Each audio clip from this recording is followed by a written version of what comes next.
गौतम बुद्ध की कहानी। गौतम बुद्ध की कहानी विश्व के इतिहास में एक अद्वितीय और प्रेरणादायक यात्रा है। उनका जीवन उत्तमता की खोज में एक अनन्वयनीय प्रयास और आत्मविश्वास के भाव से भरा हुआ था। गौतम का जन्म लुम्बिनी नामक स्थान पर एक शास्त्रीय परिवार में हुआ था। उनके पिता शुद्धोधन राजा थे और माता माया एक शास्त्रीय महिला थीं। उनके जन्म के समय एक विशेष घटना के बारे में कहा जाता है कि वे चारों ओर उमंग और सुख की खुशबू लेकर आए थे।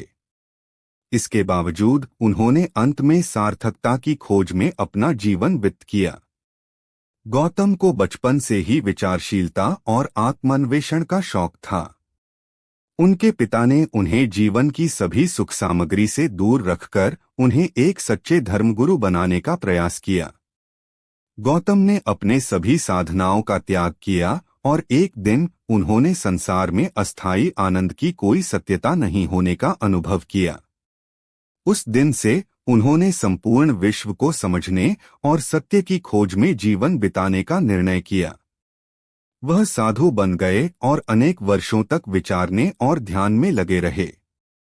अंत में उन्होंने अपने आत्मज्ञान का प्राप्त किया और बुद्ध बन गए।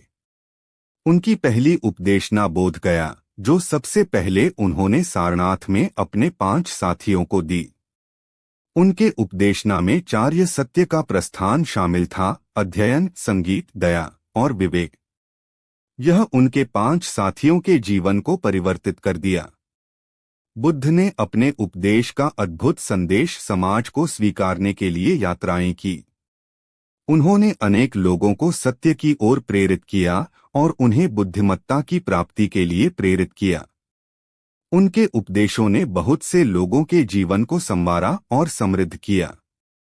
गौतम बुद्ध का संदेश विश्व के लिए अब इनफ था। उनके उपदेश धर्म और दया के प्रति उनके अनूठे समर्पण का परिचय कराते हैं। उन्होंने साहसिकता का संदेश दिया, जो हर व्यक्ति को अपने जीवन में समस्याओं का सामना करने के लिए प्रेरित करता है। गौतम बुद्ध की कहानी हमें यह सिखाती है कि आत्मज्ञान और ध्यान के माध्यम से हम अच्छे और संतुष्ट जीवन की ओर अग्रसर हो सकते हैं। उनका संदेश हमें ध्यान में लगने की महत्वता, दया और सामर्थ्य की महत्वपूर्णता और सत्य की प्राप्ति के माध्यम से सच्ची खुशी का आनंद देता है। गौतम बुद्ध की कहानी एक उत्तम उदाहरण है, जो हमें उत्तमता की खोज में अपना जीवन बिताने के लिए प्रेरित करती है।